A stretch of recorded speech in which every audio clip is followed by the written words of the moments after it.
میں تمام طلباء سے گزارش کرتا ہوں کہ وہ جتنی جلد ممکن ہو پروگرام ہال میں آ جائیں، اور بالخصوص وہ طلباء جنہیں اس پہلی نشست میں درس دینا ہے، ان سے گزارش ہے کہ وہ جتنی جلد ممکن ہو پروگرام ہال میں آئیں اور ایک خاص نشست ڈائس کے بائیں طرف وہ بیٹھیں۔ مدرسۃ الاصلاح سرائے میر اعظم گڑھ کے اشتراک سے ادارہ دعوت القرآن کے زیر اہتمام 2 روزہ مسابقہ تقاریر و درس قرآن کی یہ پہلی نشست ہے، جو افتتاحی سیشن بھی ہے اور مسابقے کا پہلا سیشن بھی ہے۔ اس پروگرام کی صدارت فرمائیں گے مدرسے کے نائب ناظم جناب ڈاکٹر حکیم ارشاد صاحب۔ میں بصد احترام آپ سے گزارش کرتا ہوں کہ آپ اسٹیج پر تشریف لائیں، کرسی صدارت پر تشریف لائیں حکیم ارشاد صاحب۔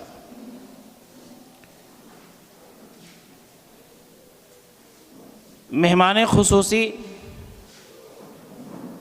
جناب ڈاکٹر سکندر علی اصلاحی صاحب، جنہیں افتتاحی خطاب بھی کرنا ہے، ان سے بھی میں گزارش کرتا ہوں کہ آپ بھی اسٹیج پر تشریف لائیں۔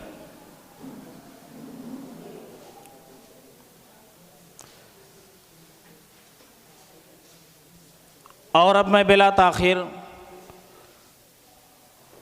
قرآن مجید کی تلاوت کے لیے طالب علم محمد وقاص کو دعوت دیتا ہوں کہ وہ آئیں اور قرآن مجید کی تلاوت سے اس پروگرام کا آغاز کریں۔ اعوذ باللہ من الشیطان الرجیم، بسم اللہ الرحمن الرحیم۔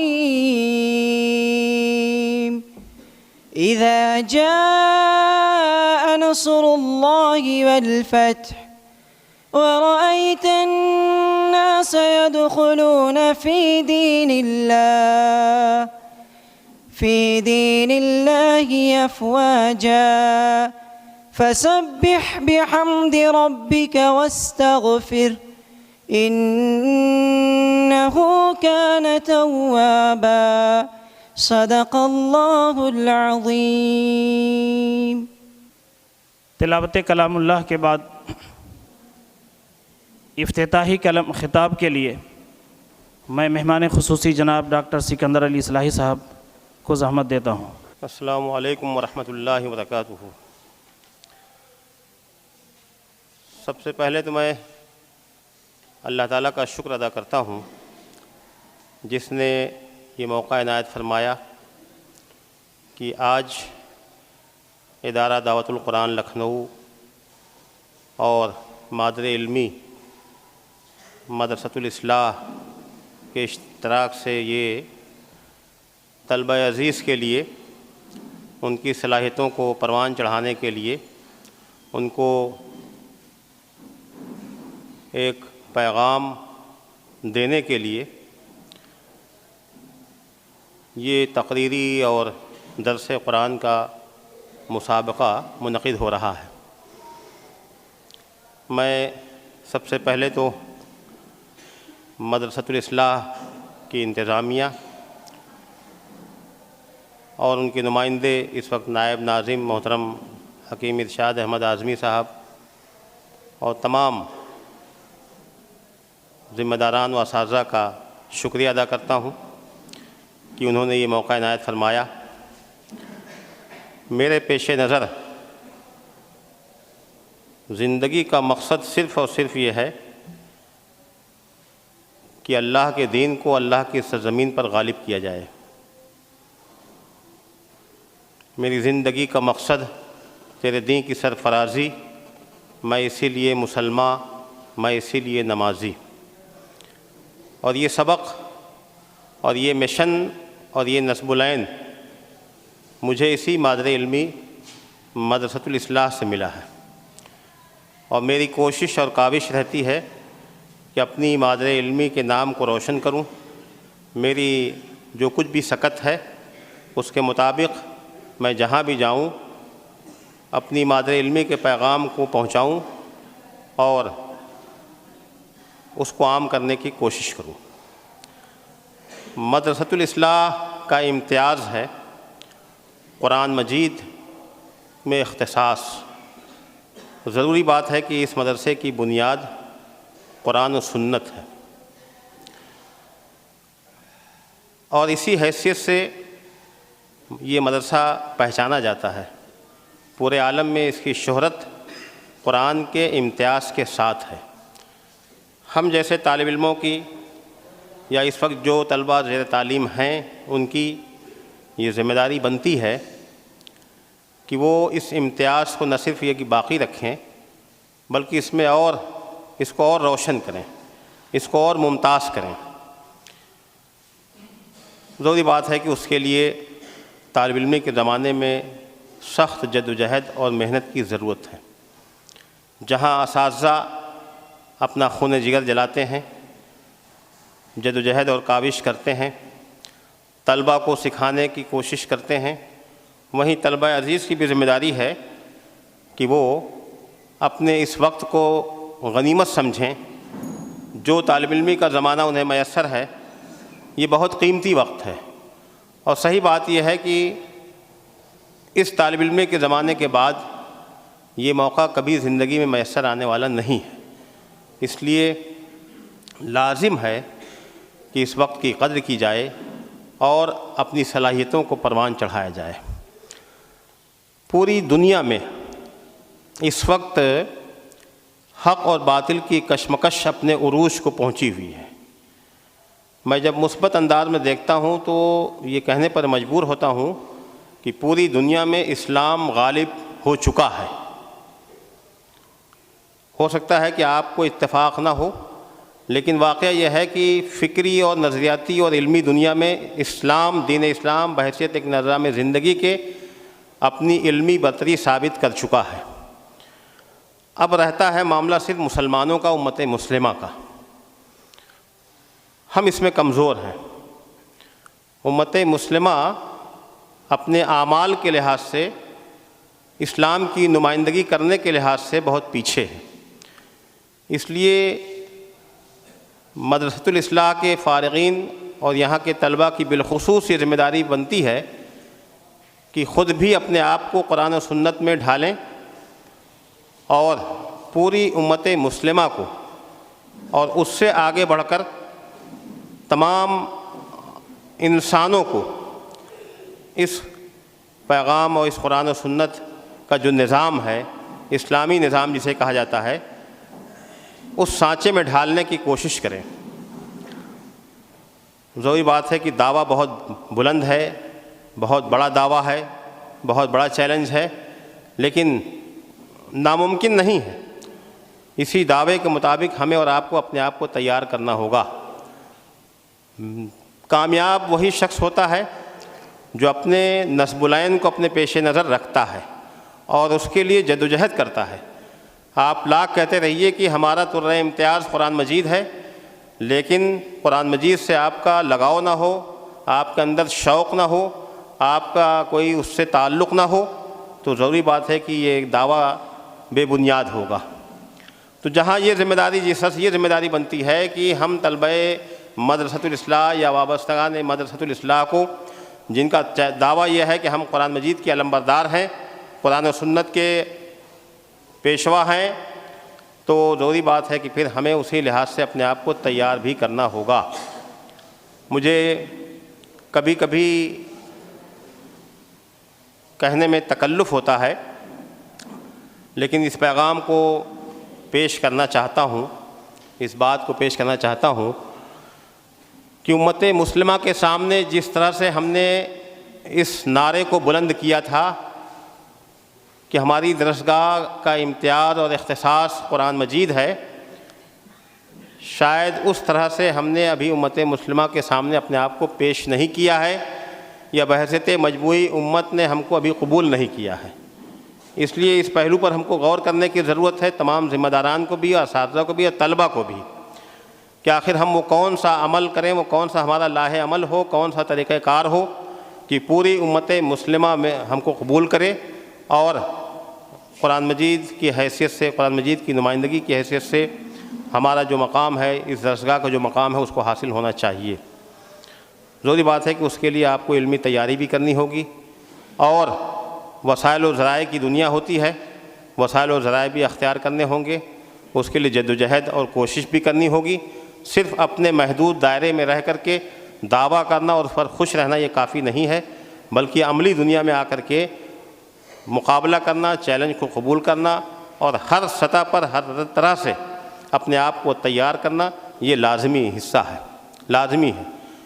یہ مسابقہ جو منعقد کرایا گیا ہے، اس کے پیچھے بھی یہی ایک سوچ ہے کہ ہمارے طلباء کے اندر وہ صلاحیت جلا پائے، وہ صلاحیت پیدا ہو، وہ فکر پیدا ہو کہ اس فکر کو لے کر وہ دنیا میں جائیں اور قرآن مجید کے پیغام کو، قرآن مجید کے دیے ہوئے نظام کو پوری انسانیت کے سامنے پیش کریں۔ آج تو ضروری بات ہے کہ یہ اردو اور زبان میں مسابقے ہوتے ہیں، لیکن ہمارے پیش نظر یہ بھی ہے کہ اور زبانوں میں، بالخصوص ہندی زبان اور انگریزی زبان میں بھی طلبہ کو تیاری کرنی چاہیے، تاکہ پوری انسانیت کے سامنے وہ اسلام کے پیغام کو پیش کر سکیں۔ میں ایک بار پھر آپ تمام حضرات کا شکریہ ادا کرتا ہوں، اور بالخصوص مدرسۃ الاصلاح کے ذمہ داران کا شکریہ ادا کرتا ہوں، اور اس بات کی خواہش کرتا ہوں، درخواست کرتا ہوں کہ اس طرح سے آئندہ بھی دیگر لوگ بھی پروگرام کریں، اور جب ہماری درخواست پیش کی جائے تو اس کو ضرور شرف قبولیت سے نوازا جائے، اس لیے کہ ہمارے پیش نظر صرف اور صرف مدرسۃ الاصلاح کے طلبہ کی بہی خواہی ہے، ہمدردی ہے، اور ہمارا یہ جذبہ ہے کہ ہمارے یہ چھوٹے بھائی دنیا میں آگے بڑھیں اور مدرسہ اصلاح کا نام روشن کریں۔ وآخر دعوانا ان الحمدللہ رب العالمین۔ 12 طلبہ کے درست ہوں گے۔ ہر طالب علم کو 6 منٹ دیا جائے گا۔ 1 منٹ پہلے یعنی 5 منٹ پر آپ کو ایک وارننگ دی جائے گی، اور 6 منٹ پورے ہونے کے بعد لازماً آپ کو بات ختم کر دینی ہے۔ اس سے زیادہ وقت لینے کی صورت میں آپ کے نمبرات متاثر ہو سکتے ہیں۔ اس نشست کے 3 حکم صاحبان ہیں۔ پہلے حکم ہیں جناب مولانا صلاح الدین معروفی صاحب، اور دوسرے حکم ہیں جناب محمد صادق اصلاحی ندوی صاحب، اور تیسرے حکم ہیں جناب رشاد احمد اصلاحی صاحب۔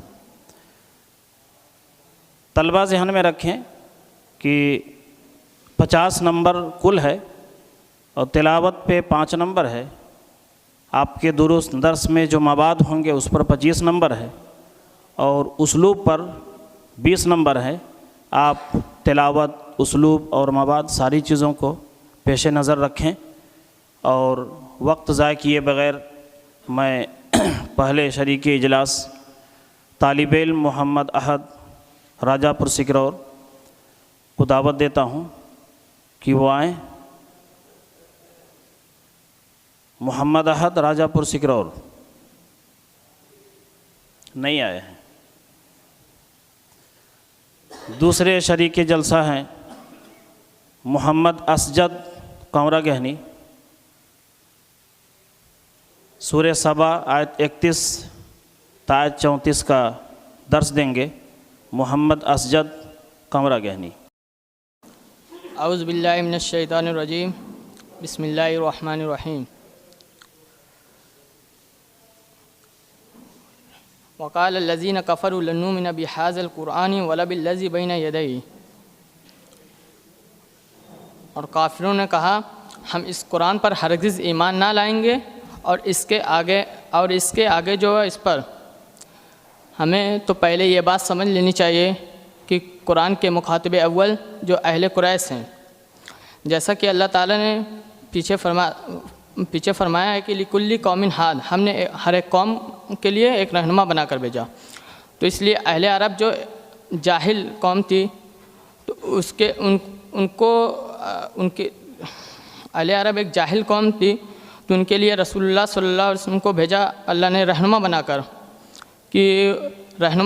بھیجا، ان کو چاہیے تھا کہ ان کی ہدایت پر کان رہے اور ان کی بات مانے، لیکن انہوں نے کہا ہم اس قرآن پر ہرگز ایمان نہ لائیں گے اور جو اس کے آگے ہے، مطلب اس کے آگے سے مراد مطلب جو قرآن مجید قیامت اور جزا و سزا اور مرنے کے بعد دوبارہ اٹھائے جانے کے بارے میں بتا رہا تھا، اس پر ایمان نہیں لا رہے تھے۔ وَلَوْ تَرَى إِذَا الظَّالِمُونَ مَوْقُوفُونَ عِنْدَ رَبِّهِمْ يَرْجِعُ بَعْضُهُمْ إِلَى بَعْضٍ الْقَوْلَ وَيَقُولُ الَّذِينَ اسْتُضْعِفُوا لِلَّذِينَ اسْتَكْبَرُوا لَوْلَا أَنْتُمْ لَكُنَّا مُؤْمِنِينَ۔ کاش تم دیکھتے ظالم کو جب وہ کھڑے ہوں گے اپنے رب کے حضور میں اور وہ لوٹائے جائیں گے بعض کی طرف، اور وہ کہیں گے کمزور لوگ بڑے لوگوں سے کہ اگر تم نہ ہوتے تو ہم ایمان لانے والے ہوتے۔ کمزور لوگ سے مراد جو قوم کے دبے کچلے لوگ تھے جنہیں کمزور بنایا گیا، تو ان سے کہا جائے گا اگر ان سے وہ کہتے ہیں قیامت کے دن وہ کہیں گے کہ اگر اپنے سربراہ سے کہیں گے اگر تم نہ ہوتے تو ہم اہل ایمان والے ہوتے۔ قال الذین استکبروا للذین استضعفوا انحن صددناکم عن الہدی بعد اذ جاءکم بل کنتم مجرمین۔ لیڈران قریش یہ کہہ رہے ہیں ان سے کہ کیا ہم نے روکا تھا جب تمہارے پاس ہدایت آ گئی تھی، بلکہ تم مجرم قوم ہو۔ اب لیڈران قریش جب دنیا میں تو یہ کہہ رہے تھے کہ تم جو کچھ ہوگا بعد میں ہم دیکھ لیں گے، تم میرے چھوڑ دو، بلکہ تم خود مجرم ہو۔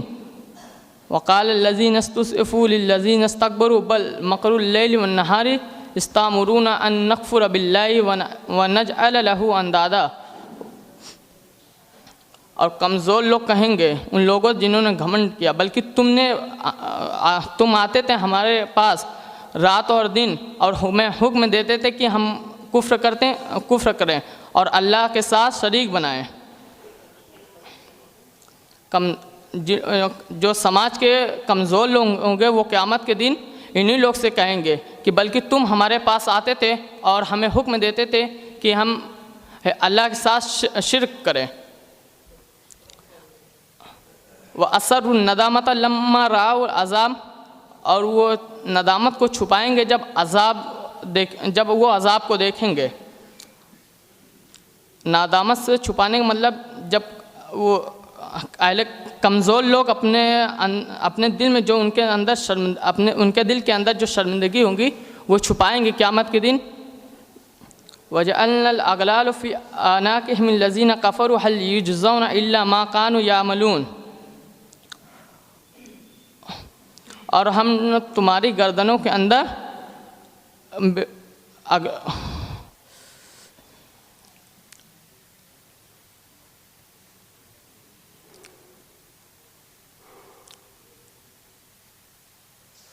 وما ارسلنا فی قریۃ من نذیر الا قالوا مترفوها ان بما ارسلتم به کافرین۔ اور ہم نے نہیں بھیجا کسی بستی میں کوئی ڈرانے والا مگر ان کے خوشحال لوگوں نے کہا ہم انکار کرتے ہیں جس سے جو تم لے کر بھیجے گئے ہو۔ یہاں اللہ تعالیٰ نبی صلی اللہ علیہ وسلم کو تسلی دے رہا ہے کہ اگر یہ لوگ اہل قریش ایمان نہیں لا رہے ہیں تو تم ٹینشن مت لو۔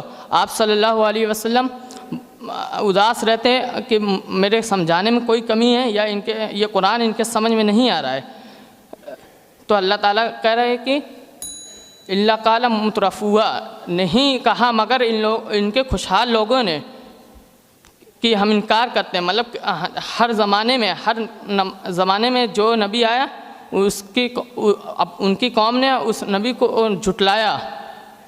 وآخر دعوانا ان الحمدللہ۔ کہ وہ اپنے درس سے فارغ ہونے کے بعد اپنا انعام شیلڈ اور کتاب عمر ندوی صاحب سے حاصل کرنے کے بعد ہی جائیں۔ دوسری بات یہ ہے کہ جو طلبہ یہاں شریک مقابلہ ہیں اس بات کو ذہن میں رکھیں کہ یہاں آپ کے یا تو ساتھی ہیں جن کے درمیان آپ ہر وقت رہتے ہیں، یا تو آپ کے اساتذہ ہیں جن سے آپ سیکھ رہے ہیں۔ اس قدر ڈرنے اور گھبرانے کی ضرورت نہیں ہے، آپ اطمینان کے ساتھ درس دیں، گھبرائیں ڈرے ہرگز نہیں، آپ کے اساتذہ اور آپ کے ساتھی ہے، کوئی اور نہیں ہے یہاں۔ میں اگلے مساہم حمدان بینا پارا کو دعوت دیتا ہوں کہ وہ آئیں اور درس دیں. حمدان بینا پارا. محمد سلمان صحیح پور. محمد سلمان صحیح پور سورہ فاتر آیت 5 تا 7 کا یہ درس دیں گے. محمد سلمان صحیح پور. السلام علیکم ورحمۃ اللہ وبرکاتہ.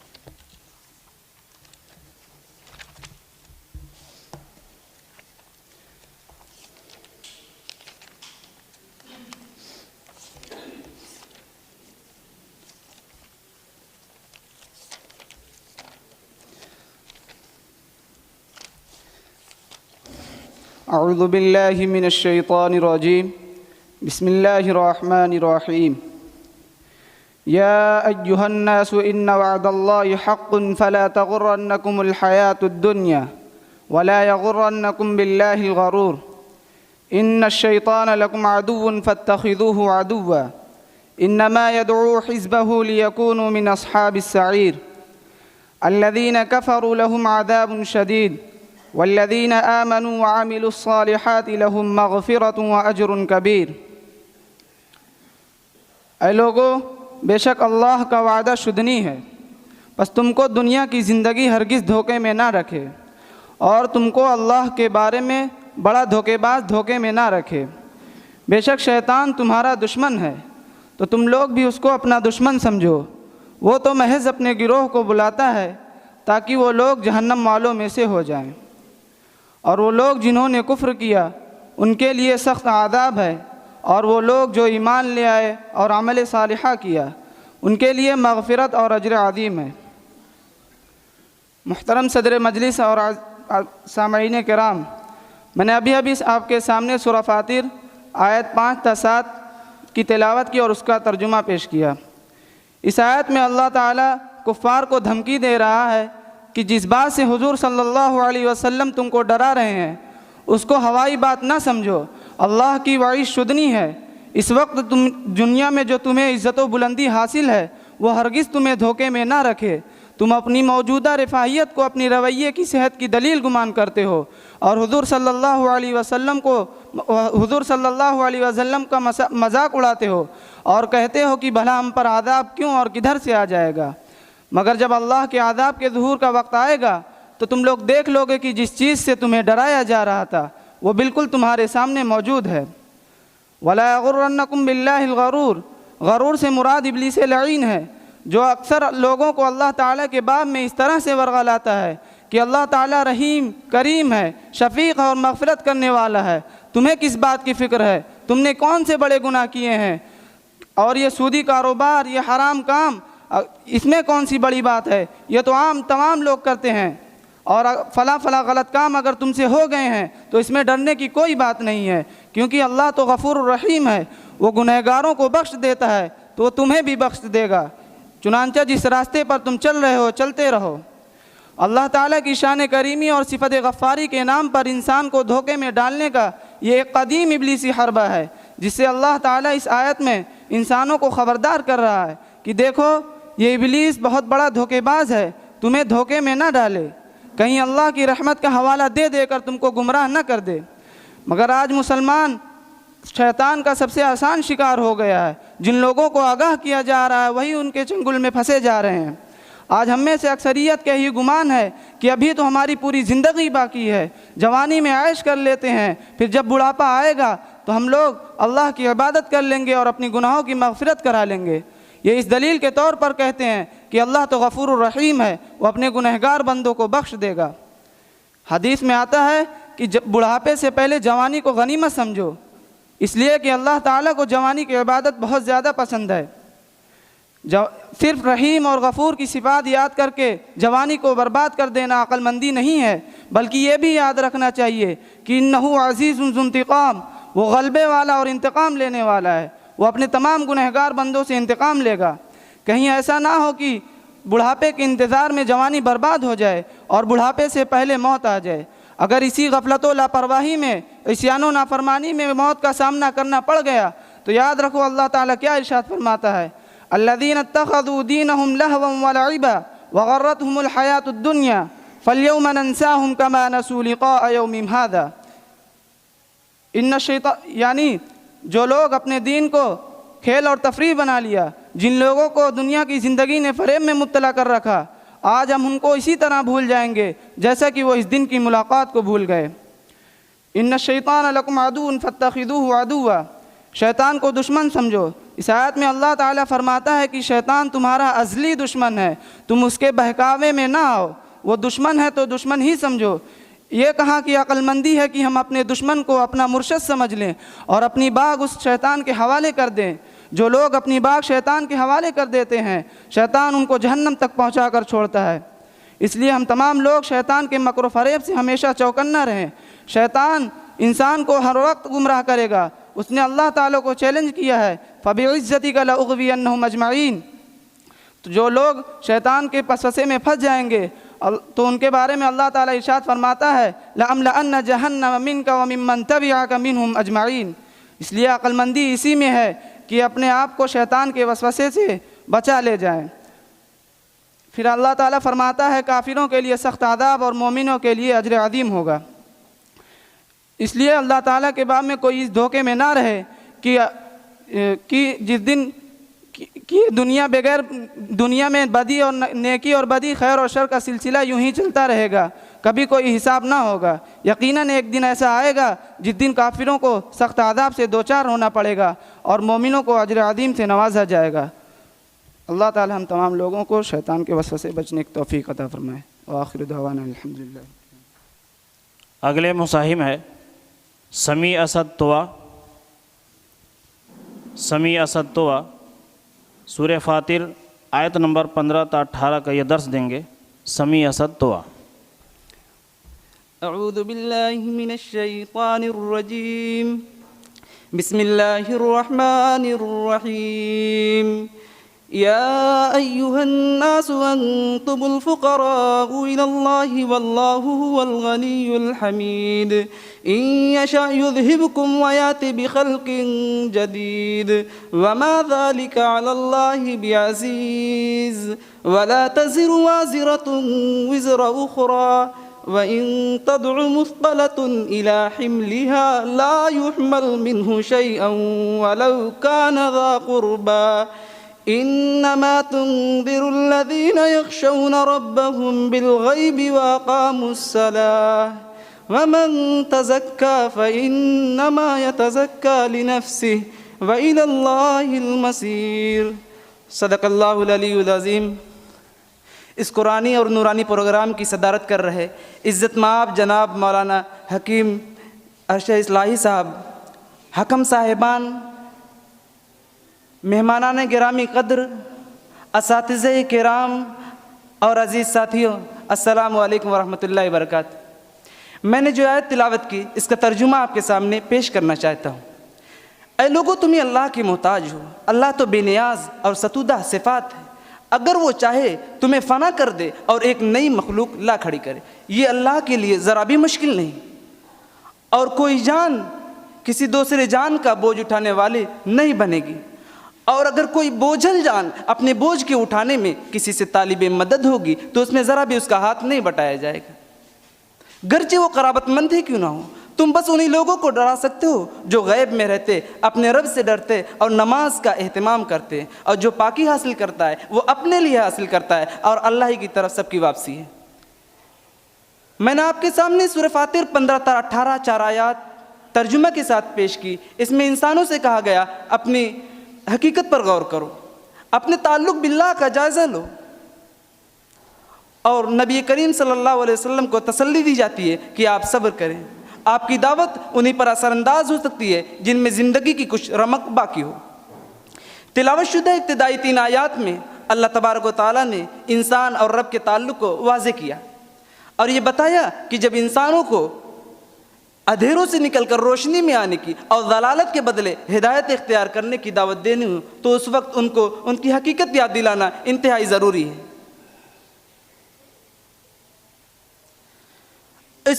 اس آیت کریمہ میں بھی اللہ تبارک و تعالیٰ نے انسانوں کی محتاجگی، بے بسی، لاچاری اور فقیری کو بیان کیا اور اس کے بالمقابل اپنی بے نیازی، حاکمیت اور اعلیٰ صفات کا تذکرہ کیا کہ اللہ تعالیٰ انسانوں کی عبادت اور حمد و ثنا سے مکمل طور پر بے نیاز ہے۔ اللہ تعالیٰ اپنے بندوں کے ساتھ مہربانی کرتا ہے، ان پر اپنا فضل و کرم کرتا ہے، لیکن اس کے باوجود انسان نافرمانی، ایذا رسانی، کبر و غرور اور ضلالت و گمراہی اس طرح کے سنگین جرائم میں ملوث رہتا ہے کہ اور اللہ تبارک و تعالیٰ کی ذات میں بھی دوسروں کو شریک ٹھہرانے لگتا ہے، تو وہ بھول جاتا ہے کہ وہ خالق نہیں مخلوق ہے، حاکم نہیں محکوم ہے، آقا نہیں غلام ہے، مالک نہیں نوکر ہے، کل کائنات نہیں بلکہ اس کائنات کی ایک چھوٹی سی مخلوق ہے۔ اور اللہ کی ذات جس نے ساری کائنات کو انسان کے لیے مسخر کیا، وہ انسان کو بھی اس روئے زمین سے مکمل طور پر فنا کر کے ایک دوسری مخلوق لانے پر قادر ہے جو تمام طرح کی عیوب و نقائص سے پاک ہے۔ تلاوت کی گئی آخری آیت وَلَا تَزِرُ وَازِرَةٌ وِزْرَ أُخْرَىٰ، اس کی اہمیت کے پیش نظر اس کا ذکر قرآن کریم میں 4 جگہ اور ہوا ہے۔ وقت کی قلت کے پیش نظر میں صرف آیت نمبر بتانے پر اکتفا کرتا ہوں۔ سورہ انعام آیت نمبر 164، سورہ بنی اسرائیل آیت نمبر 15 اور سورہ زمر آیت نمبر 7، سورہ نجم آیت نمبر 38۔ اس آیت میں اصل مشرکین قریش کے عقیدے کی خرابی کی طرف اشارہ ہے۔ جو لوگ اسلام لانے والے لوگوں کو بہکاتے تھے ان پر کار ضرب لگائی گئی۔ وہ کرتے کیا تھے؟ جو لوگ اسلام لاتے تھے ان سے کہتے تھے کہ اسلام مت لے کر آؤ، اس میں کچھ بھلائی نہیں ہے اور ہمارے مذہب پر ہی قائم رہو۔ اگر بالفرض قیامت کے روز کچھ ایسا ہوا بھی تو جو ہمارے معبود ہے اس دن وہ تم کو بچا لیں گے۔ اس میں ایک انفرادی اصول بھی بتایا گیا اور انفرادی ذمہ داری کا اصول انسانی اخلاقیات پر گہرا اثر ڈالتا ہے۔ کسی انسان میں یہ شعور پیدا ہو جانا کہ اسے سزا و جزا صرف اس کے اعمال پر ہوگی، یہ ایک ایسا شعور، یہ ایک ایسی حقیقت ہے جو انسان کو ہر وقت بیدار رکھتی ہے، اور اس کا یہ فائدہ ہوتا ہے انسان جھوٹی امیدوں پر تکیہ نہیں کرتا، وہ اس بات سے بھی مطمئن ہو جاتا ہے کہ اس کی بدعمالیوں کا نتیجہ اس سے نہ ہوگا اور یوں خود برے اعمال نہ کرے گا۔ وہ اس بات سے بھی مطمئن ہو جائے گا کہ پوری جماعت کی بدعمالیوں کو مواخذہ اس سے نہ ہوگا، بشرطے کہ اس نے جماعت اور سوسائٹی میں امر بالمعروف اور نہی عن المنکر کا فریضہ بھی انجام دیا ہو، جیسا کہ اللہ تبارک تعالیٰ کی ارشاد ہے کنتم خیر امت اخرجت للناس تامرون بالمعروف وتنہون عن المنکر وتؤمنون باللہ۔ آج معاشرے کے فساد بگاڑ کے چند بنیادی اسباب میں سے ایک سبب یہ بھی ہے کہ ہم نے اس فریضے کو بالائے طاق رکھ دیا۔ آج ضرورت اس بات کی ہے ہم اللہ کی اس روئے زمین پر ہونے والے مظالم، جرائم، معصیات کے خلاف صدائے احتجاج بلند کریں اور اپنے رب کے سامنے سر تسلیم خم کریں، اللہ کی حمد و ثنا کریں اور اللہ تعالیٰ کے بتائے ہوئے طریقے پر چلیں، خشیت الہی کے ساتھ قرآنی صفات کی حامل نماز کا اہتمام کریں۔ اللہ سے دعا ہے اللہ تعالیٰ ہم تمام لوگوں کو عمل کی توفیق عطا فرمائے، صراط مستقیم پر چلنے کی توفیق عطا فرمائے، آمین وآخر دعوانا ان الحمدللہ۔ یہ تھے عزیزی سمیع اسد دعا۔ اس کے بعد میں محمد وقاص کھنڈواری کو دعوت دیتا ہوں ڈائس پر تشریف لائیں اور سورہ فاطر آیت 15 تا 18 کا درس دیں۔ محمد وقاص کھنڈواری۔ السلام علیکم ورحمۃ اللہ وبرکاتہ۔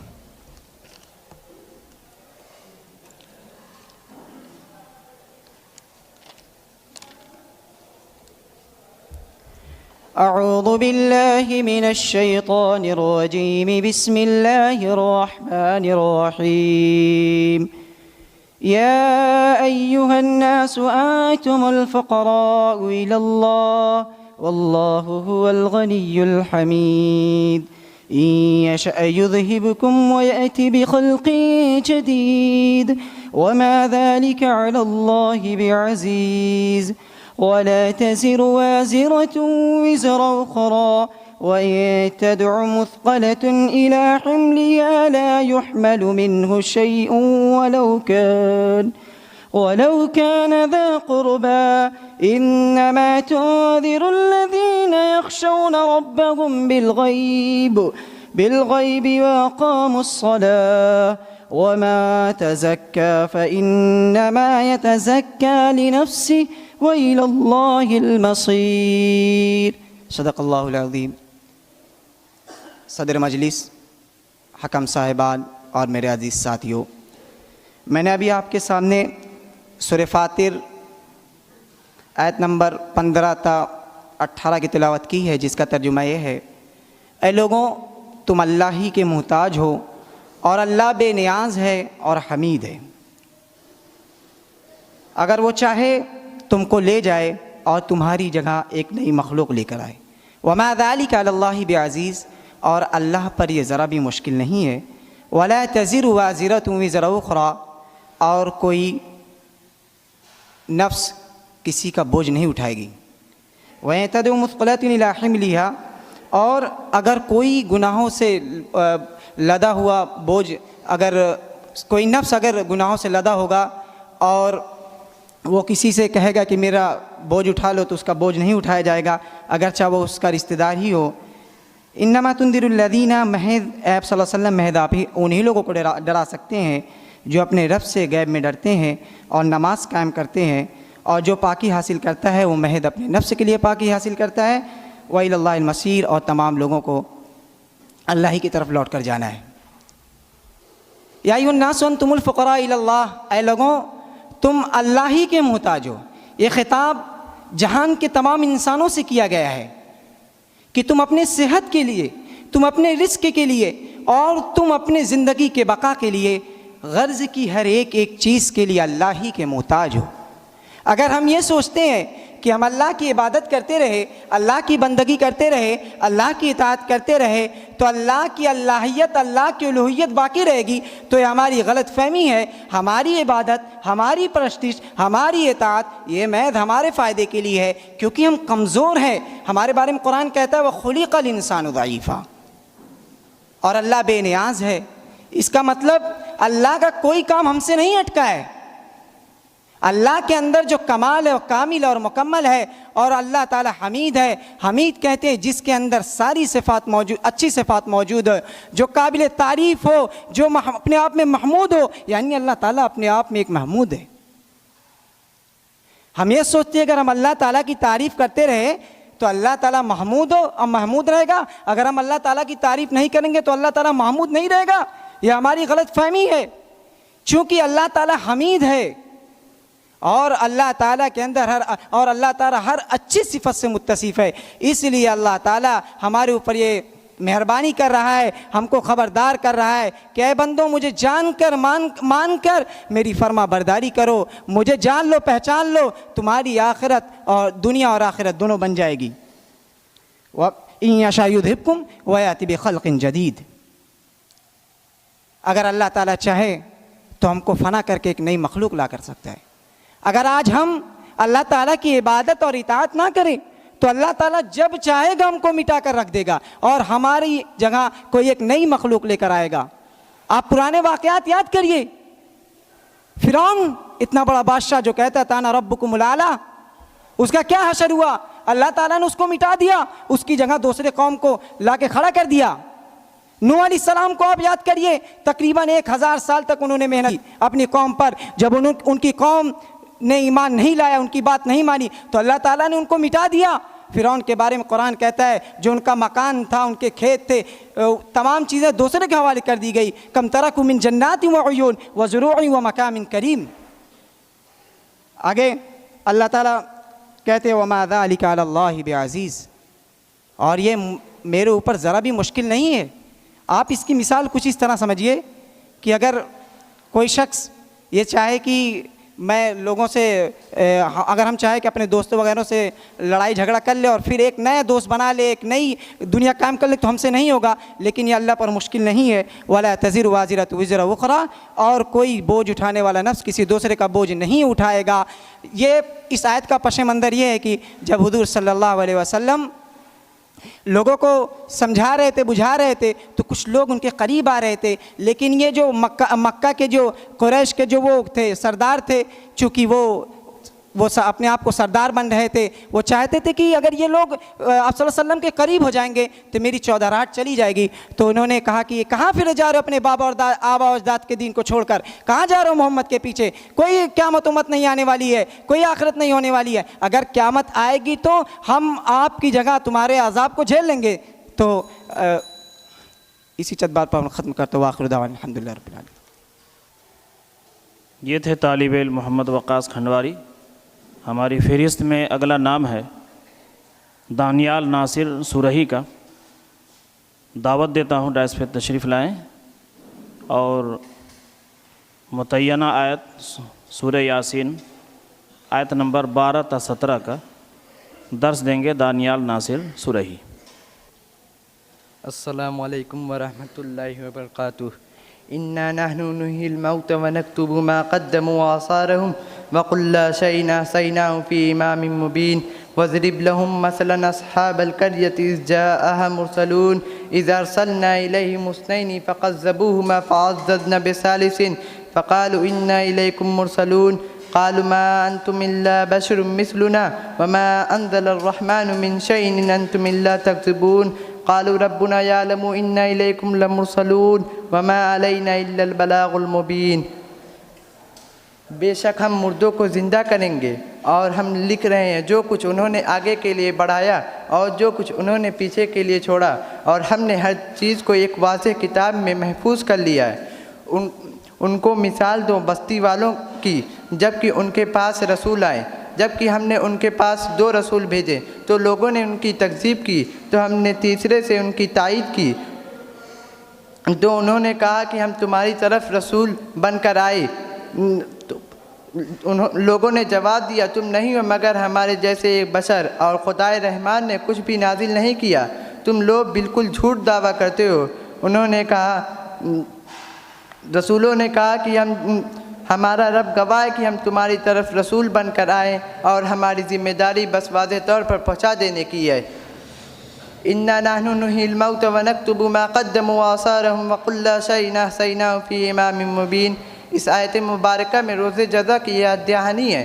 فرمایا کہ ایک دن آئے گا جس دن ہم تمام مردوں کو زندہ کریں گے اور جو کچھ اعمال تمام مردوں کو زندہ کریں گے، جو کچھ اعمال وہ آگے بڑھا چکے ہیں اور جو کچھ باطل خیالات فرسودہ رسم و رواج وہ چھوڑ چکے ہیں، ان سب کو ہم قلم بند کریں گے، اور ان کی حرکات و سکنات اعمال و افعال کو ہم نے ایک واضح کتاب میں محفوظ کر لیا ہے۔ وَاضْرِبْ لَهُم مَثَلًا أَصْحَابَ الْقَرْيَةِ إِذْ جَاءَهَا الْمُرْسَلُونَ إِذْ أَرْسَلْنَا إِلَيْهِمُ اثْنَيْنِ فَكَذَّبُوهُمَا فَعَزَّزْنَا بِثَالِثٍ فَقَالُوا إِنَّا إِلَيْكُمْ مُرْسَلُونَ۔ ان آیات کے ذریعہ اللہ تبارک و تعالیٰ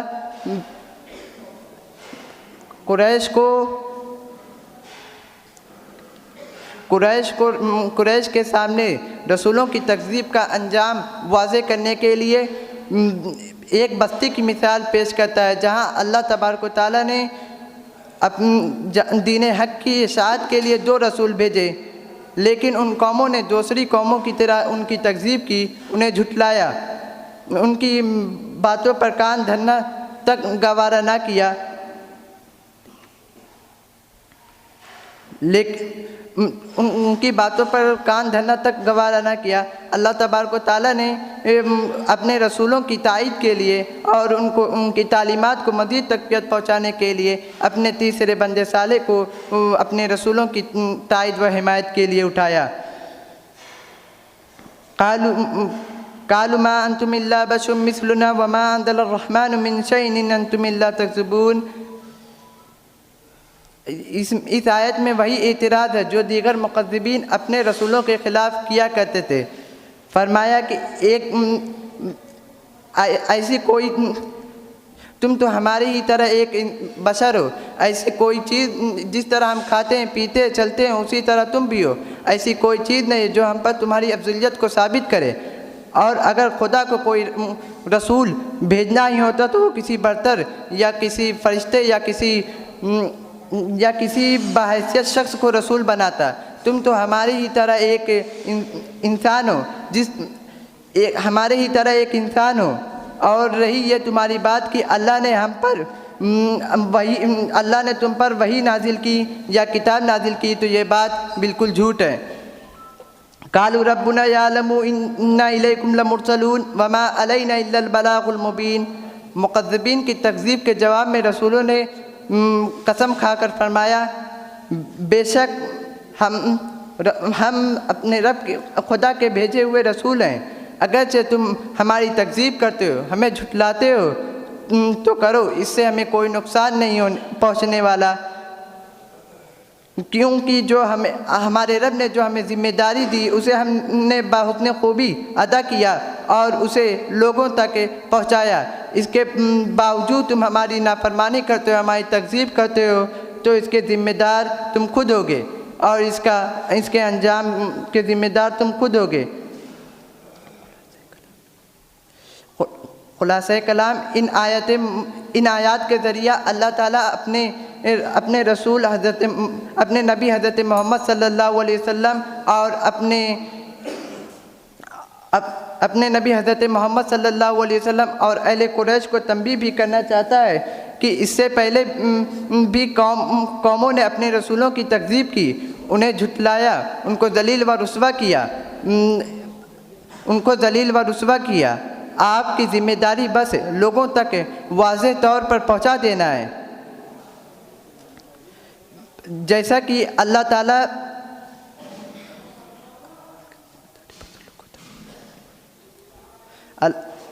ہم سب کو قرآن کا صحیح فہم عطا فرمائے, آمین. دانیال ناصر سلمہ سورہ یاسین آیت 12 تا 17 کا درس دے رہے تھے. اگلے مصاحم کو بلانے سے پہلے میں شرکاء کو اطلاع دینا چاہتا ہوں کہ نائب ناظم حکیم ارشاد احمد صاحب کسی ضرورت کی وجہ سے چلے گئے ہیں, اور اب اس کے بعد پروگرام کی صدارت استاذ محترم جناب مولانا عمر اسلم اصلاحی صاحب فرما رہے ہیں. اگلے مصاحم محمد شہریار اسرولی کو دعوت دیتا ہوں کہ وہ آئیں اور درس دیں. سورہ یاسین آیت 71 تا 76 کا درس دیں گے محمد شہریار اسرولی. السلام علیکم. اعوذ باللہ من الشیطان الرجیم. بسم اللہ الرحمن الرحیم. اولم يروا انا خلقنا لهم مما عملت ایدینا انعاما فهم لها مالکون وذللناها لهم فمنها ركوبهم ومنها يأكلون ولهم فيها منافع ومشارب افلا يشكرون واتخذوا من دون الله آلهة لعلهم ينصرون لا يستطيعون نصرهم وهم لهم جند محضرون فلا يحزنك قولهم إنا نعلم ما يسرون وما يعلنون. کیا انہوں نے غور نہیں کیا کہ ہم نے اپنے ہاتھ کی بنائی ہوئی چیزوں میں سے ان کے لیے چوپائے پیدا کیے, پس وہ ان کے مالک ہیں, اور ہم نے ان کو ان کا مطیع بنا دیا, پس ان میں سے بعض پر وہ سوار ہوتے ہیں اور بعض سے وہ غذا حاصل کرتے ہیں, اور ان میں ان کے لیے دوسری منفعتیں اور پینے کی چیزیں بھی ہیں, تو کیا وہ شکر نہیں کرتے ہیں؟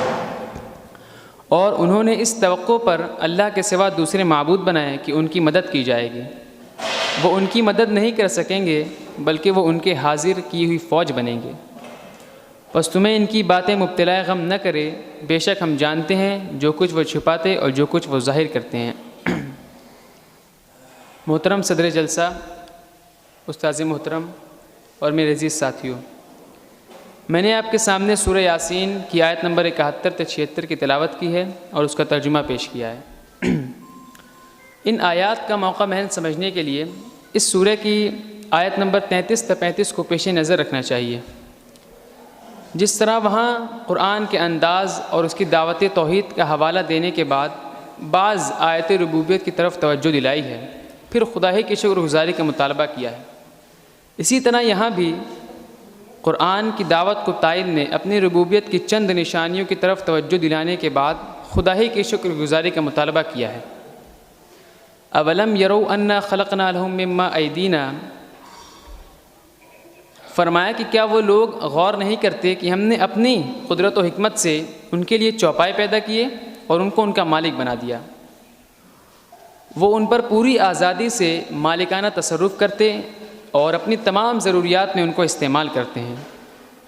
مما عملت ایدینا میں وہی بات ایک دوسرے اسلوب سے فرمائی گئی ہے جو پیچھے آیت نمبر 35 میں وما عملتہ ایدیہم کے الفاظ میں فرمائی گئی ہے. نعمت کو منعم کے علاوہ کسی اور کا عطیہ سمجھنا یا کسی اور کا احسان مند ہونا یا منعم کے سوا کسی اور سے نعمت پانے کی امید رکھنا یا نعمت طلب کرنا, یہ سب کفران نعمت ہے. اور یہ بھی کفران نعمت ہے کہ آدمی منعم کی دی ہوئی چیزوں کو اس کی رضا کے خلاف استعمال کرے. کفار مکہ اس بات کے منکر نہ تھے کہ ان جانوروں کو پیدا کرنے والا اللہ ہے۔ ان میں سے کوئی یہ نہیں کہتا تھا کہ ان کے پیدا کرنے میں دوسرے معبودوں کا ذرہ برابر بھی کوئی دخل ہے۔ ان سب کے باوجود وہ خدا کی دی ہوئی نعمتوں میں اپنے خود ساختہ معبودوں کا شکر بجا لاتے اور ان سے مزید نعمتوں کی دعائیں کرتے۔ اسی بنا پر اللہ تعالیٰ نے انہیں کافر نعمت اور احسان فراموش قرار دیا ہے۔ لا يستطيعون نصرهم وهم لهم جند محضرون، یعنی یہ جھوٹے معبود بیچارے خود اپنی بقا اور اپنی حفاظت اور اپنی ضروریات کے لیے ان عبادت گزارنے کے محتاج ہیں، ان عبادت گزارنے کے محتاج ہیں، ورنہ ان غریبوں کی خدائی ایک دن نہ چلے۔ یہ ان کے حاضر باش غلام بنے ہوئے ہیں اور ان کے لیے بارگاہیں بنا اور سجا رہے ہیں، پھر بھلا وہ کیا ان کی مدد کر سکیں گے؟ فلا يحزنك قولهم انا نعلم ما يسرون وما يعلنون، یہاں خطاب آپ صلی اللہ علیہ وسلم سے ہے اور کھلی اور چھپی باتوں کا اشارہ اس طرف ہے کہ کفار مکہ کے وہ بڑے بڑے سردار جو آپ صلی اللہ علیہ وسلم کے خلاف جھوٹ کے طوفان اٹھا رہے تھے اور لوگوں کو آپ صلی اللہ علیہ وسلم کے خلاف بدگمانی کے لیے وہ آپ صلی اللہ علیہ وسلم کو شاعر، کاہن، ساحر، مجنون اور نہ معلوم کیا کیا کہتے تھے، مگر خود ان کے ضمیر اس بات کے قائل تھے اور وہ آپس میں اقرار بھی کرتے تھے کہ یہ سب جھوٹی باتیں ہیں جو محض آپ صلی اللہ علیہ وسلم کی دعوت کو نیچا دکھانے کے لیے وہ گڑھ رہے ہیں۔ اسی لیے اللہ تعالیٰ اپنے نبی سے فرماتا ہے کہ تم ان بیہودہ باتوں پر رنجیدہ نہ ہو۔ سچائی کا مقابلہ جھوٹ سے کرنے والے اس دنیا میں بھی ناکام ہوں گے اور آخرت میں بھی اپنے برے انجام کو دیکھ لیں گے۔ ان الباطل کان زہوقا وآخر دعوانا ان الحمد للہ رب العالمین۔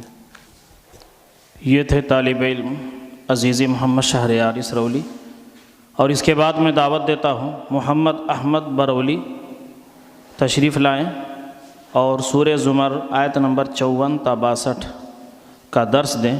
محمد احمد برولی۔ السلام علیکم ورحمۃ اللہ وبرکاتہ۔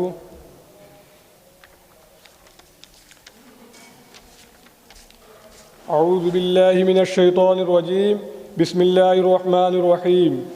وَأَنِيبُوا إِلَىٰ رَبِّكُمْ وَأَسْلِمُوا لَهُ مِنْ قَبْلِ أَنْ يَأْتِيَكُمُ الْعَذَابُ ثُمَّ لَا تُنصَرُونَ وَاتَّبِعُوا أَحْسَنَ مَا أُنزِلَ إِلَيْكُم مِّن رَّبِّكُم مِّن قَبْلِ أَنْ يَأْتِيَكُمُ الْعَذَابُ بَغْتَةً وَأَنْتُمْ لَا تَشْعُرُونَ أَن تَقُولَ نَفْسٌ يَا حَسْرَتَ عَلَىٰ مَا فَرَّطتُ فِي جَنبِ اللَّهِ وَإِن كُنتُ لَمِنَ السَّاخِرِينَ أَوْ تَقُولَ لَوْ أَنَّ اللَّهَ هَدَانِي لَكُنتُ مِنَ الْمُتَّقِينَ أو تقول حين ترى العذاب لو أن لي كرة فأكون من المحسنين بلى قد جاءتك آياتي فكذبت بها واستكبرت وكنت من الكافرين ويوم القيامة ترى الذين كذبوا على الله وجوههم مسودة أليس في جهنم مثوى للمتكبرين وينجي الله الذين اتقوا بمفازتهم لا يمسهم السوء ولا هم يحزنون الله خالق كل شيء وهو على كل شيء وكيل۔ ترجمہ، اور تم لوٹ آؤ اپنے رب کی طرف اور اس کے فرما بردار بن جاؤ اس سے پہلے کہ تم پر عذاب آ جائے پھر تمہاری مدد نہ کی جا سکے، اور تم اتباع کرو اس بہترین اچھائی کی جو تمہارے رب کی طرف سے تم پر نازل کی گئی ہے اس سے پہلے کہ تم پر اچانک عذاب آ جائے اور تم کو اس کی خبر بھی نہ ہو۔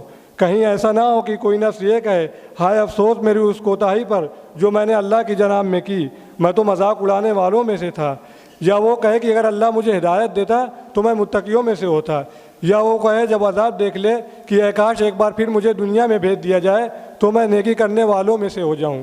کیوں تیرے پاس میری آیتیں آئیں تو تو نے انہیں جھٹلایا اور تکبر کیا اور تو کافروں میں سے تھا، اور تم قیامت کے دن دیکھو گے ان لوگوں کو جن لوگوں نے اللہ پر جھوٹ باندھا ہے ان کے چہرے سیاہ ہوں گے۔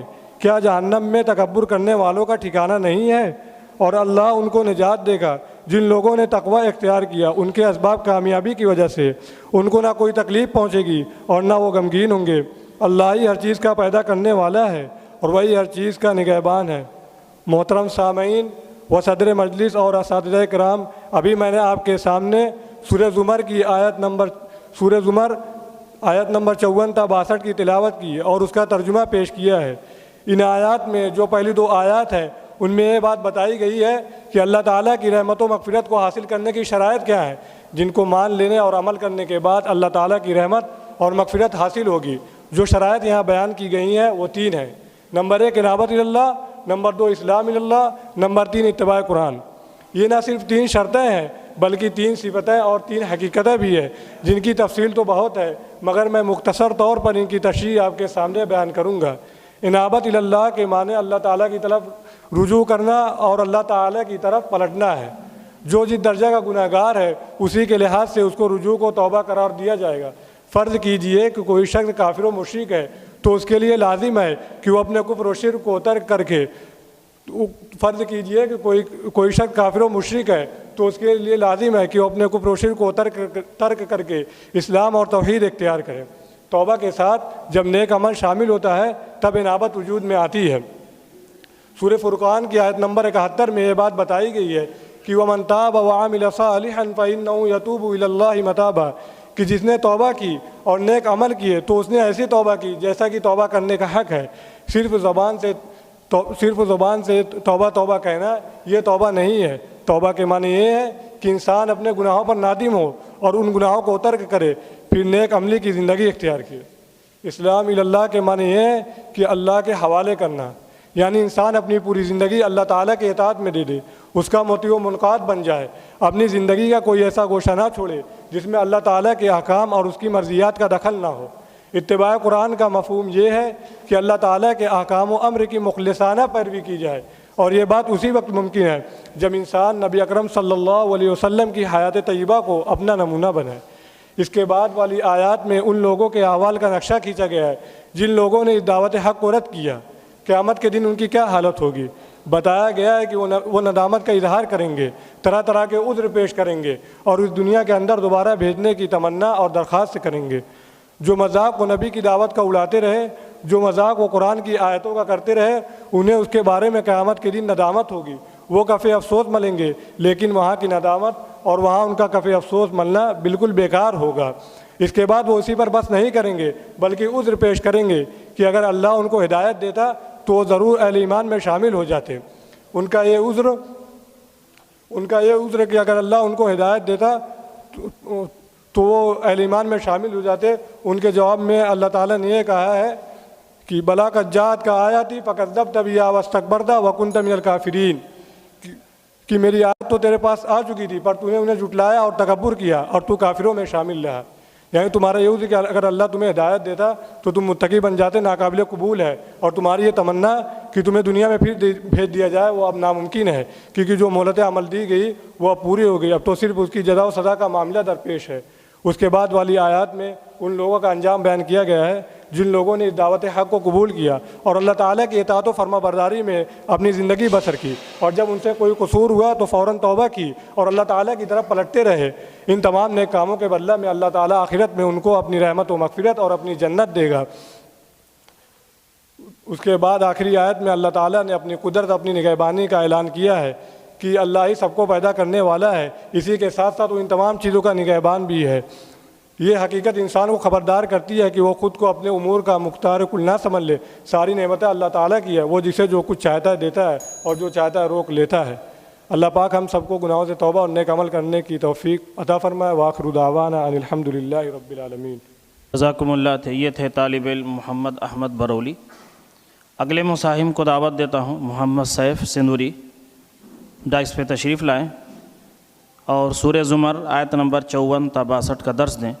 محمد سیف سندوری. السلام علیکم ورحمۃ اللہ وبرکاتہ.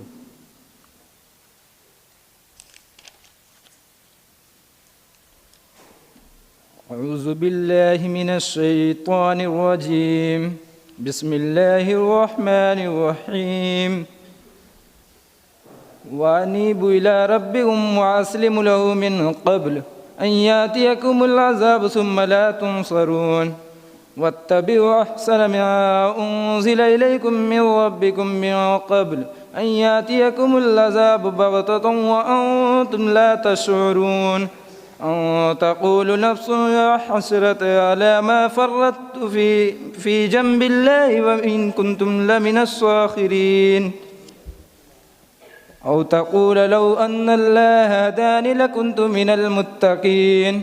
أو تقول حين ترى العذاب لو أن لي كرة فأكون من المحسنين.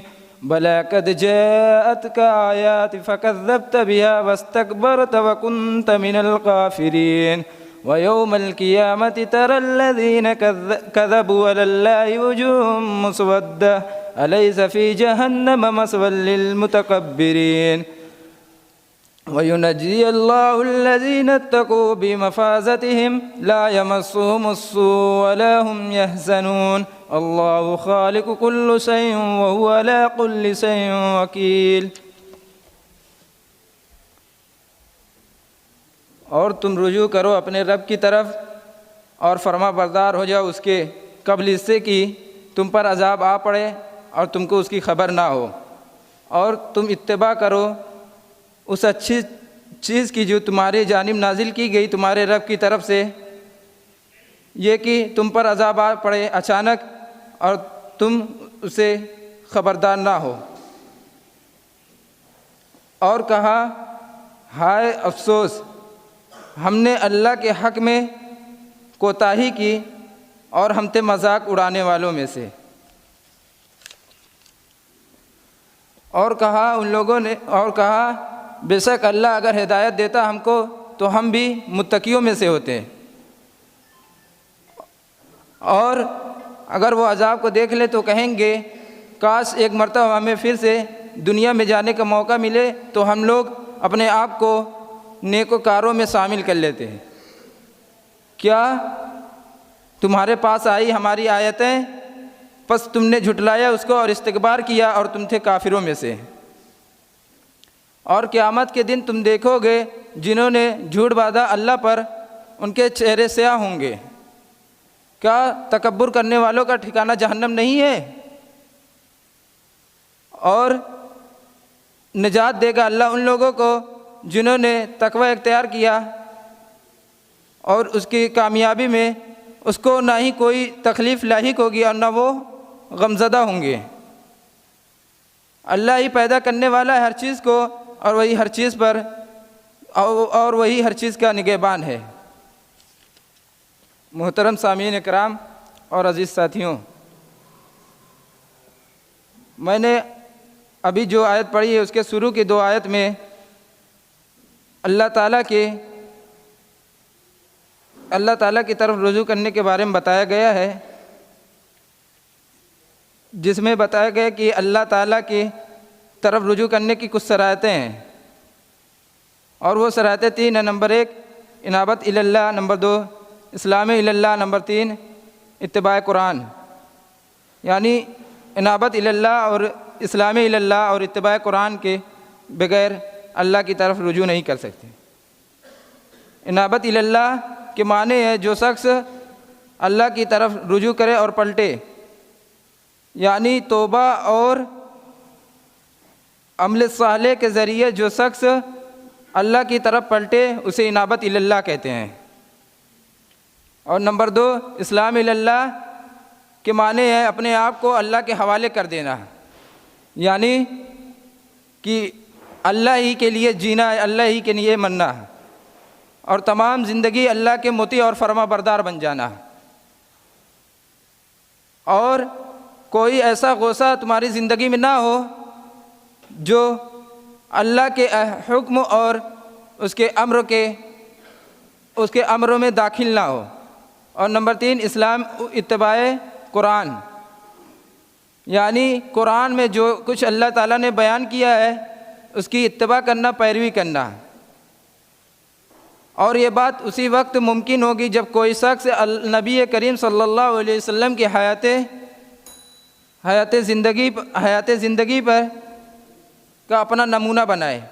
اور اس کے بعد والی آیت میں اللہ تعالیٰ نے بیان کیا ہے ان لوگوں کا نقشہ کھینچا ہے جنہوں نے ان کی آیتوں کو جھٹلایا ہے، اور ان کے حالات بتائیں کہ قیامت کے دن ان کے کیا حالات ہوں گے، اور وہ طرح طرح کے عذریں پیش کریں گے اور اس دنیا میں دوبارہ آنے کی التجا اور خواہش کریں گے. لیکن اب یہ بات ناممکن ہوگی کہ اب وہ دوبارہ اس دنیا میں آئے. اب تو یہ وقت ہے صرف ان لوگ جنہوں نے اچھا کام کیا انہیں حسن عمل اچھا عمل ملے، اور جنہوں نے برا کیا ہے انہیں برا عمل، یعنی کہ جنہوں نے اچھا کام کیا انہیں جنت ملے اور جنہوں نے برا کام کیا ہے وہ جہنم ملے۔ میں انہیں چند باتوں پر اپنے درس کو ختم کرتا ہوں۔ وآخر الدعوانا ان الحمدللہ رب العالمین۔ اور اب اس کے بعد اگلے مصاحب محمد سمیع نوادہ کو دعوت دیتا ہوں، آئیں اور سورہ حدید آیت نمبر 16 اور 17 کا درس دیں۔ محمد سمیع نوادہ۔ السلام علیکم ورحمۃ اللہ وبرکاتہ۔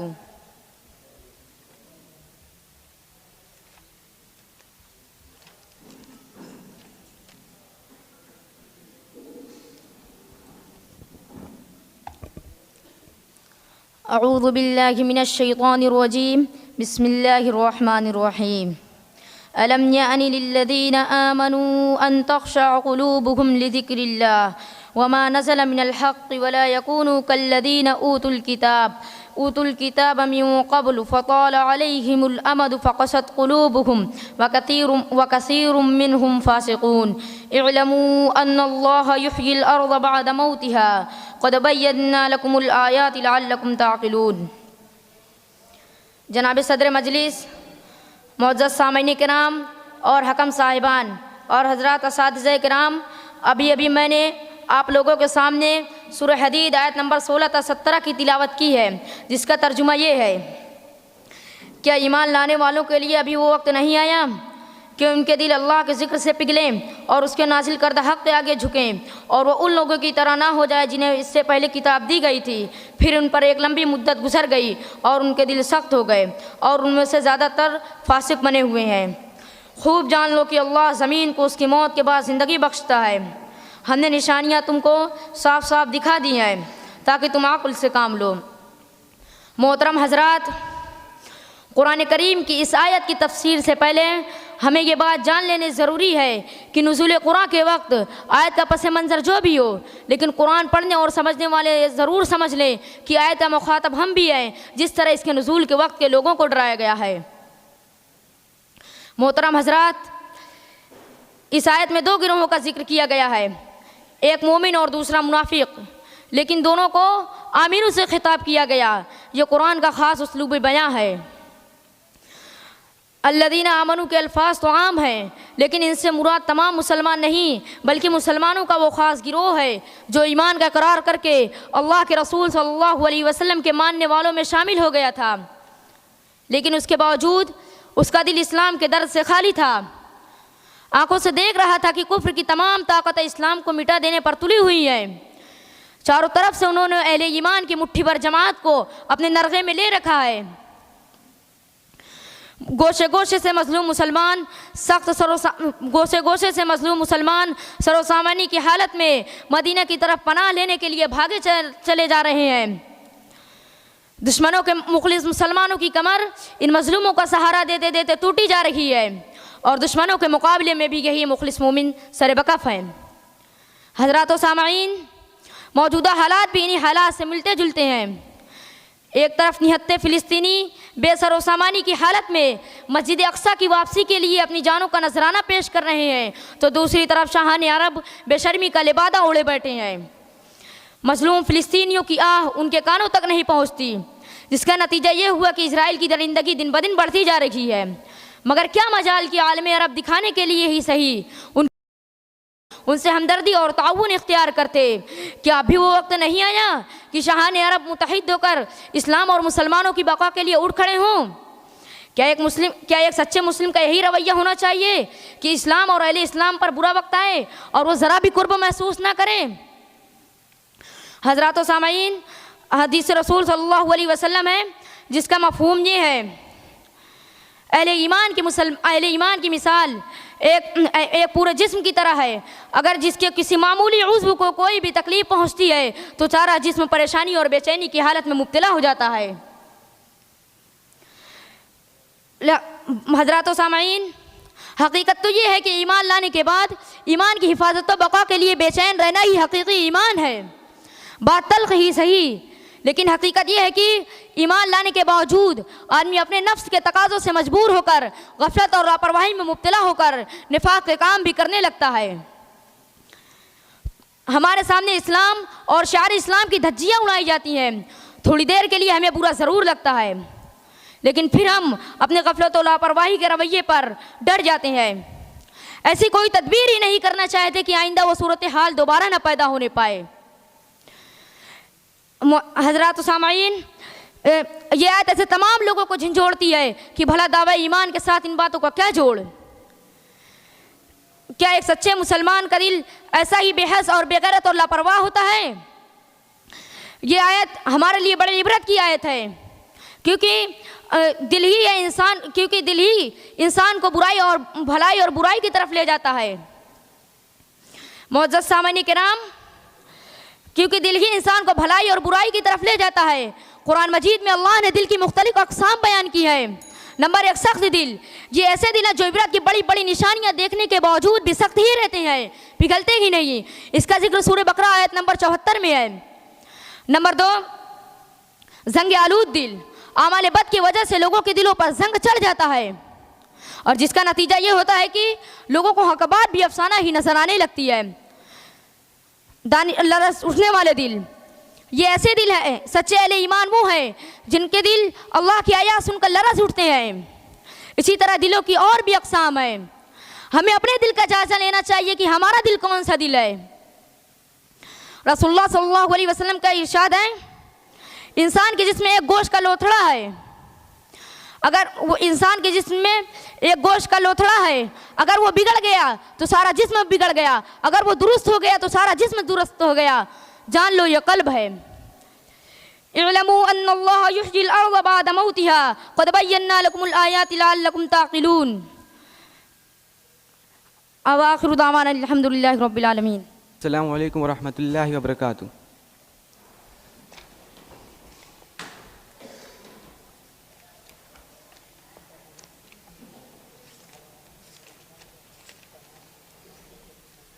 اعوذ باللہ من الشیطان الرجیم، بسم اللہ الرحمن الرحیم۔ وما ارسلناک الا کافۃ للناس بشیرا ونذیرا ولکن اکثر الناس لا یعلمون ویقولون متی ھذا الوعد ان کنتم صادقین قل لکم میعاد یوم لا تستأخرون عنہ ساعۃ ولا تستقدمون۔ اے نبی صلی اللہ علیہ وسلم، ہم نے آپ کو دنیا والوں کے لیے بشیر و نذیر بنا کر بھیجا ہے، لیکن اکثر لوگ جانتے ہی نہیں، اور یہ لوگ آپ سے کہتے ہیں وہ یعنی قیامت کب آئے گی اگر آپ اپنے وعدے میں سچے ہیں۔ اے نبی، ان سے کہہ دو کہ تم سب کے لیے ایک ایسے دن کی میقات مقرر ہے جس کے آنے میں نہ تم ایک گھڑی لیٹ کر سکتے ہو اور نہ مقدم کر سکتے ہو۔ استاد محترم، حکم صاحبان اور عزیز ساتھیوں، اس آیت کا پس منظر یہ ہے کہ جب مکہ میں کفار مشرکین ابھی صرف ذاتی تذیق و استہزاء، افواہی جنگ، جھوٹے الزامات اور وسوسہ اندازی سے اسلام کی تحریک کو دبانے کی کوشش کر رہے تھے، آپ صلی اللہ علیہ وسلم کو دنیا والوں کے لیے ایک رحمت بنا کر مبعوث کیا گیا ہے، جیسے سورہ اعراف نمبر 158 میں ہے، اے نبی تم کہہ دو میں تم سب کی طرف اللہ کا بھیجا ہوا ایک رسول ہوں۔ ایسے ہی سورہ انبیاء آیت نمبر 7 میں ہے، آپ کو دنیا والوں کے لیے ایک رہبر بنا کر بھیجے جانے کی خبر دی گئی ہے، کیونکہ آپ کی نبوت عالمی تھی، کسی ایک خطہ اور گروہ تک محدود نہ تھی۔ اسی مضمون کو آپ نے متعدد احادیث میں بیان کیا ہے، بعثت الی الاحمر والاسود، میں کالے اور گورے سب کی طرف بھیجا گیا ہوں۔ علامہ جریر طبری نے فرمایا، وما ارسلناک الا ہؤلاء المشرکین من قومک خاصۃ ولکن ارسلناک کافۃ للناس اجمعین العرب منهم والعجم والاحمر والاسود۔ خلاصہ پیغام یہ ہے کہ آپ صلی اللہ علیہ وسلم جس طرح عرب کے لیے رسول تھے، اسی طرح تمام انسان کے لیے رسول ہیں۔ بشیرن، جو لوگ نیکوکار ہیں ان کے لیے بشارت دینے والے اور خوشخبری دینے والے ہیں۔ نذیرن، جو لوگ آخرت کے منکر ہیں ان کے لیے بحیثیت نذیر اور ڈرانے والے ہیں۔ لا تستاخرون عنہ ساعۃ ولا تستقدمون، یعنی اے مخاطبین، اللہ کا فیصلہ اس کی مصلحت پر منعقد ہوا کرتا ہے، تمہاری خواہشات کے مطابق نہیں کہ کسی کام کے لیے جو وقت مقرر ہے اس میں تقدیم و تاخیر نہ ہوگی.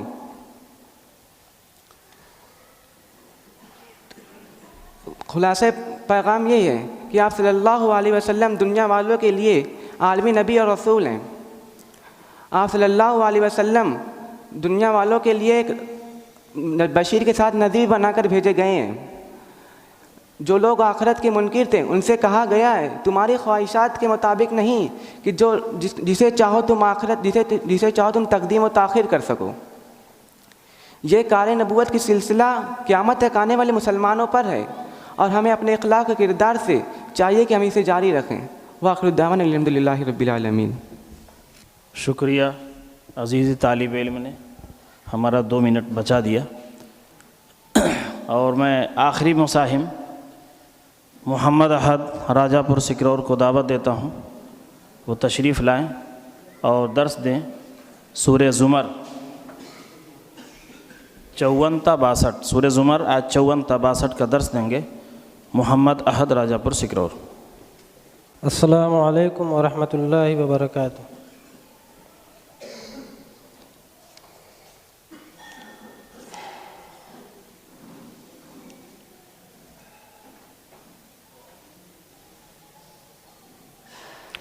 اعوذ باللہ من الشیطان الرجیم بسم اللہ الرحمن الرحیم وَأَنِيبُوا إِلَىٰ رَبِّكُمْ وَأَسْلِمُوا لَهُ مِنْ قَبْلِ أَنْ يَأْتِيَكُمُ الْعَذَابُ ثُمَّ لَا تُنْصَرُونَ وَاتَّبِعُوا أَحْسَنَ مَا أُنْزِلَ إِلَيْكُمْ مِنْ رَبِّكُمْ مِنْ قَبْلِ أَنْ يَأْتِيَكُمُ الْعَذَابُ بَغْتَةً وَأَنْتُمْ لَا تَشْعُرُونَ أَوْ تَقُولَ نَفْسٌ يَا حَسْرَتَا عَلَى مَا فَرَّطتُ فِي جَنبِ اللَّهِ وَإِنْ كُنْتُ لَمِنَ الصَّاغِرِينَ أو تقولوا لو أن الله هداني لكنت من المتقين أو تقولوا حين ترى العذاب لو أن لي كرة فأكون من المحسنين بلى قد جاءتك آياتي فكذبت بها واستكبرت وكنت من الكافرين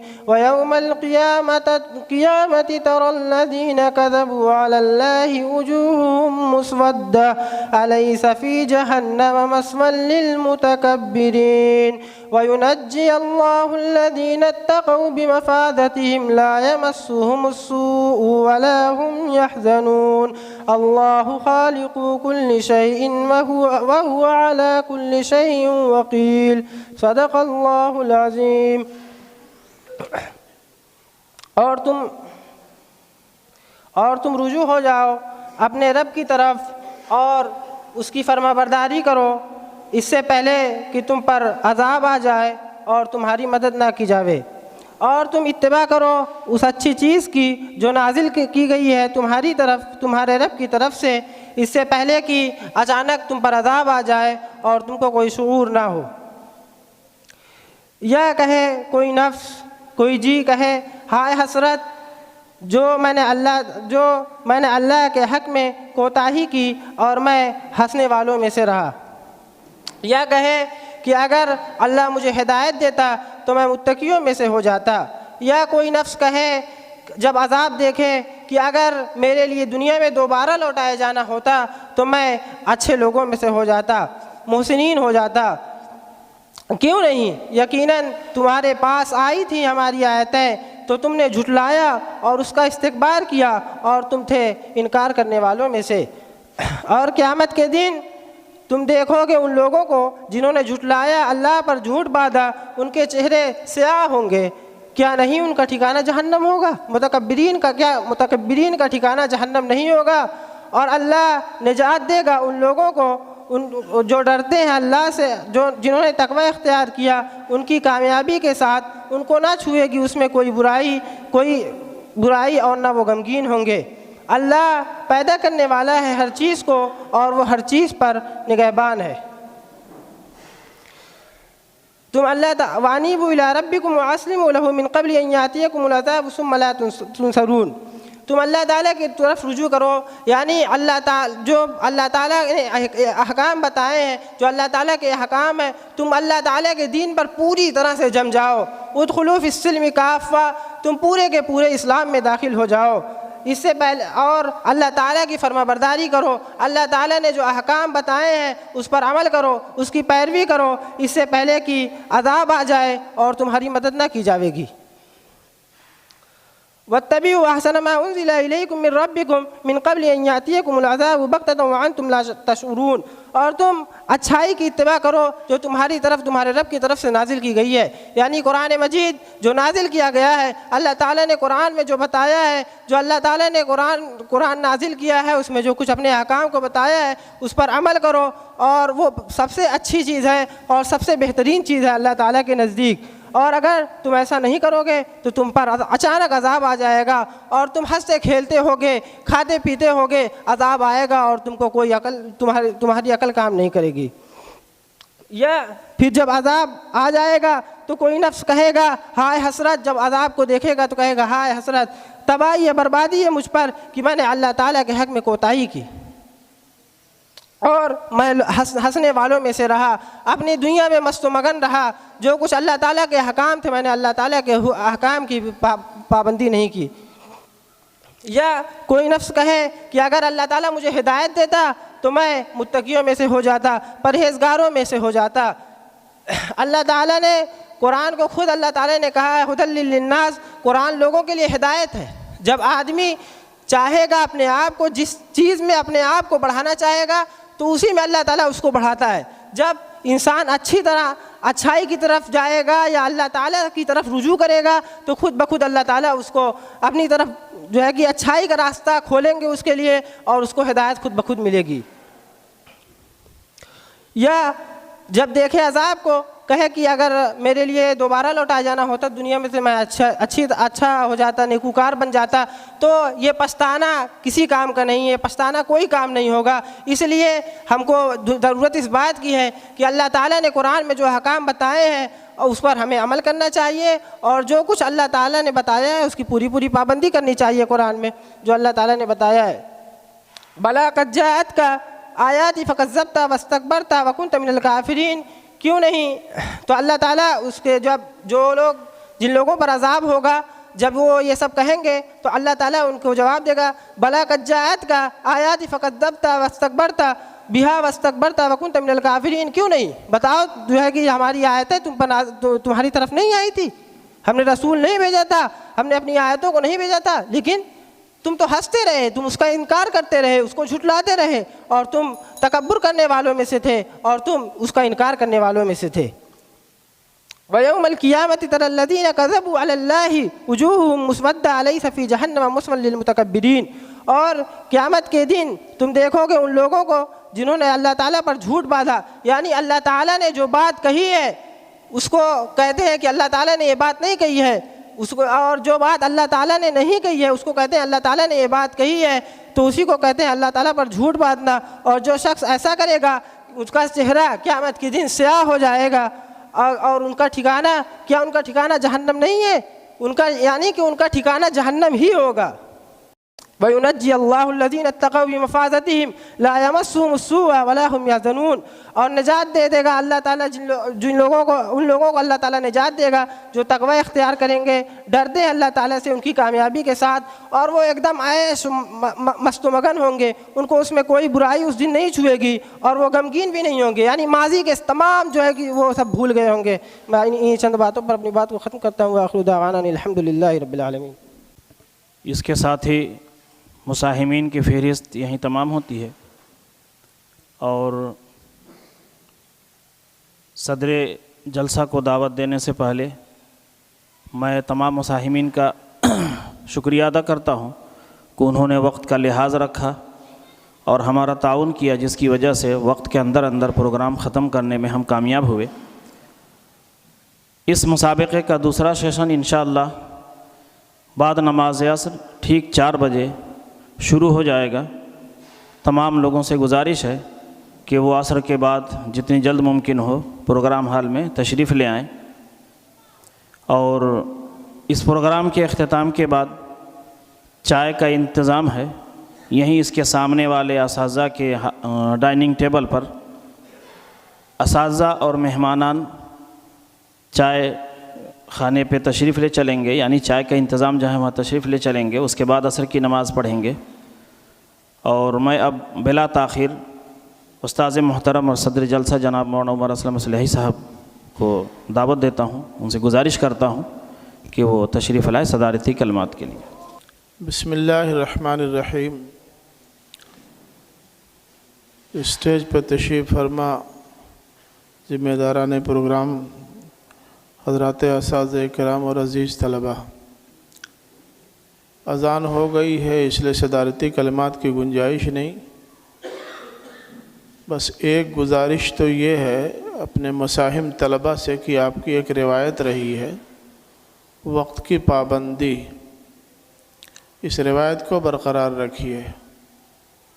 یہ انتہائی شرمندگی کی بات ہے کہ ایک مساہم کا نام لیا گیا اور بسم اللہ اسی سے کی گئی اور وہی موجود نہیں. پروگرام کا وقت ہونے سے پہلے آپ کو یہاں موجود رہنا چاہیے.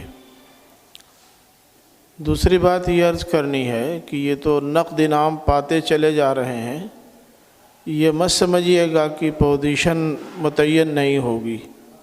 انشاءاللہ پوزیشن متعین ہوگی، اور پوزیشن متعین ہوتی ہے تو کیا ہوتا ہے یہ آپ بھی جانتے ہیں. تیسری بات یہ عرض کرنی ہے کہ میں داد دوں گا ڈاکٹر سکندر علی اصلاحی، مولانا محمد عمر ندوی اور مولانا محمد راشد اصلاحی صاحبان کو کہ یہ لوگ واقعی بڑے سمجھدار ہیں. میرا نام کہیں کسی نشست میں جج کی حیثیت سے نہیں رکھا. ان کو پتہ ہے کہ اس کے لیے آسان نہیں ہے جج کرنا. اتنا شاندار آپ لوگوں نے پروگرام پیش کیا کہ میری تو سمجھ ہی میں نہیں آ رہا ہے کہ کس کو 50 سے کم دیں. توقع ہے کہ اس کے بعد والے سیشن میں بھی آپ لوگ ایسے ہی شاندار مظاہرہ کریں گے پوری جرات کے ساتھ. آخر دعوانا الحمدللہ رب العالمین.